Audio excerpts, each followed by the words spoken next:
To fix the WhatsApp app, to place a WhatsApp call, first turn off airplane mode. Problem: if your airplane mode is not enabled.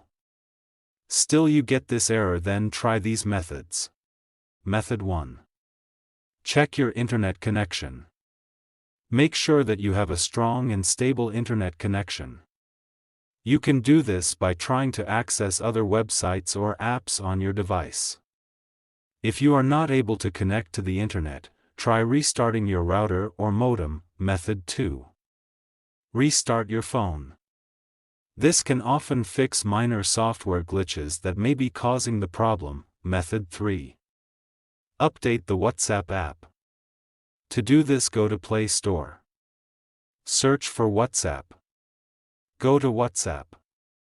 If there is any update, update it. Method 4. Clear the WhatsApp app cache and data. If restarting the app doesn't work, you can try clearing the app cache and data. This will remove any temporary files that may be causing the error. To clear the app cache and data, long press on WhatsApp, click on App Info. Then click on Force Stop. Then go to Storage Cache. Click on Clear Cache.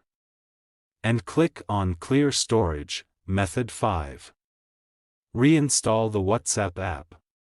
If you have tried all of the above steps and the error is still persisting, you can try reinstalling the WhatsApp app. This will remove the app completely and then install it again from the App Store. If you are still having trouble with the WhatsApp app, you can try contacting the WhatsApp support team for help. Thanks for watching. Please like the video and subscribe to TechSor.